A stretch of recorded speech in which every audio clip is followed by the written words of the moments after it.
Everybody wants to jump straight into the tools. They want the magic prompt. They want the perfect automation.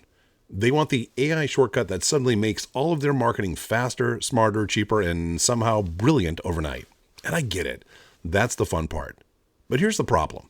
If you start with tools before you start with strategy, you usually end up doing bad marketing faster. And that's not a win. So in this video, I want to walk you through how to build an AI marketing strategy before you touch the tools. Because if you get this part right, the tools become useful. If you skip it, they become mostly noise. The first thing I want to say is this. AI is not your strategy. AI is a support system for your strategy. And that distinction matters. A lot of people are approaching AI as though the tool itself is going to tell them what kind of business they are, who they serve, what kind of message they should use, what kind of content they should make, and how all of that should turn into leads and sales. That's asking a machine to do the part that still belongs to you. Because your strategy is really about a few simple things. Who are you trying to reach? What are they struggling with? What are you helping them do? What action do you want them to take next? And how does your marketing move them from awareness to trust to action? If you don't know those things first, AI will happily generate a tidal wave of content that may look polished, but it won't necessarily be useful. Before you ask what AI tools to use, ask what business outcome you are trying to create. That may sound obvious, but it's amazing how often people skip it. Maybe your goal is getting more qualified leads, improving email engagement, providing content more consistently, shortening the time it takes to create campaigns, improving conversions on a landing page, or building a stronger nurture process for new subscribers. Those are real goals. Using AI is not a goal. That's a method. So if someone says we need an AI marketing strategy, my first question is, to do what? More visibility, more efficiency, more leads, better follow-up, stronger messaging, higher conversion? Because until you know the desired outcome, every AI conversation stays vague. A good AI marketing strategy begins with one or two measurable priorities, not a vague sense that you should probably be doing something with AI because everybody else is talking about it. Once you know the goal, the next step is to get specific about your audience. Who exactly are you trying to reach? What are they trying to accomplish? What frustrates them? What confuses them? What is slowing them down?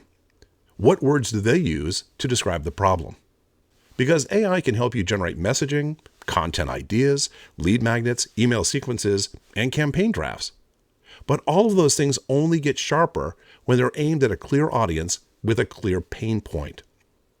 If your audience definition is fuzzy, your AI output will be fuzzy too.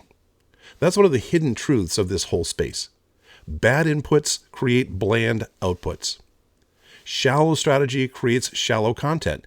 And vague audience definition gives you generic marketing that sounds like it was assembled by a bowl of oatmeal. Once you know your goal and your audience, you need to ask, where in the journey does AI actually help? This is where strategy becomes much more useful. Because marketing is not just one giant blob. Different stages require different approaches. Maybe someone is just discovering you. Maybe they're comparing options. Maybe they're almost ready to buy but are still uncertain. Maybe they already joined your list and now need a little nurturing. AI can play different roles at each stage. At the awareness stage, it might help you brainstorm content topics, video outlines, ad concepts, or SEO themes. At the consideration stage, it might help you create comparison content, FAQs, case studies, or educational lead magnets.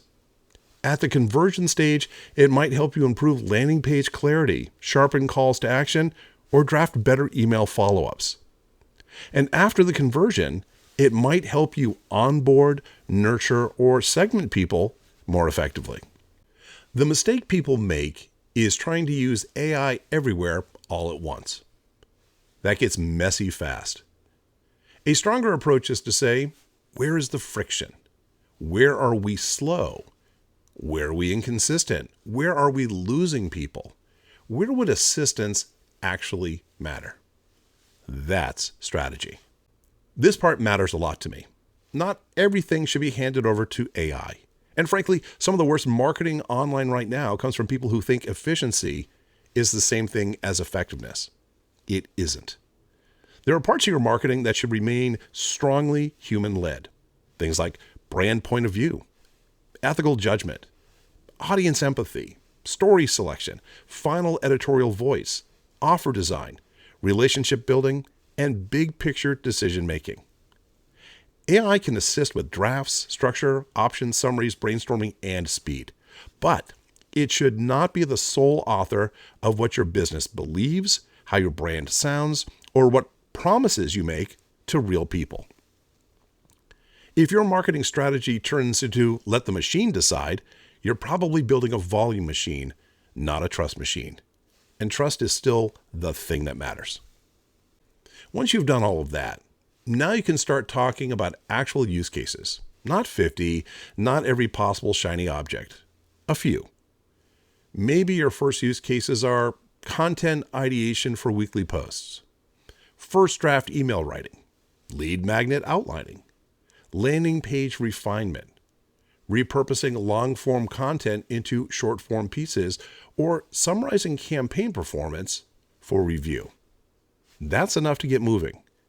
You do not need to rebuild your entire marketing operation in one heroic burst of automation nonsense. In fact, please don't. Pick the use cases that connect directly to the business goal you started with. If your goal is for better lead generation, then focus AI use cases tied to lead generation. If your goal is better consistency, focus on planning and production workflows. If your goal is stronger conversion, focus on messaging, follow-up, and funnel refinement. The strategy tells you where to apply the help. Here's another part that people skip. Before you start using AI, define what success looks like. How will you know if this is working? Is it faster production time, more qualified leads, higher open rates, better conversion rates, stronger engagement, less time spent staring at a blank screen, more consistency across your content? Because if you never define success, every AI experiment becomes vibes-based. And vibes are not a reporting framework.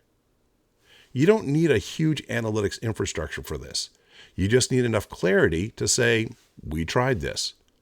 It improved this. It did not improve that. We should keep, refine, or stop. And that gives your AI strategy discipline.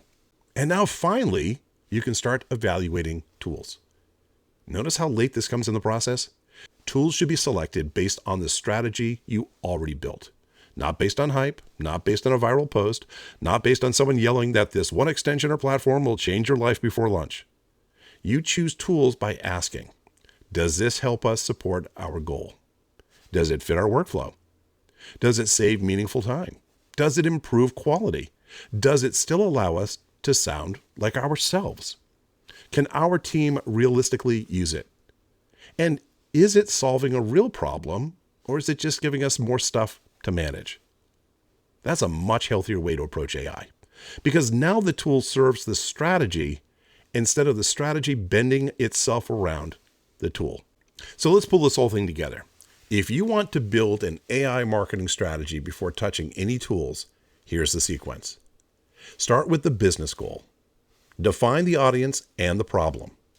Map the customer journey. Identify what should stay human. Choose a small number of practical use cases, define the success metrics, then and only then start selecting tools.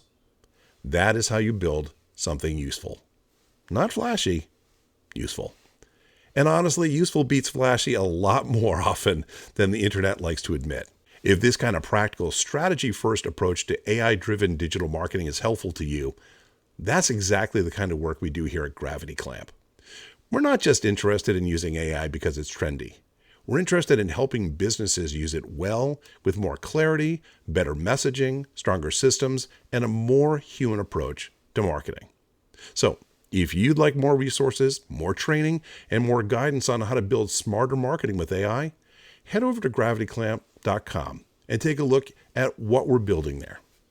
And if this video helped you think about AI in a more grounded and strategic way, subscribe. Stick around, and I'll see you on the next one.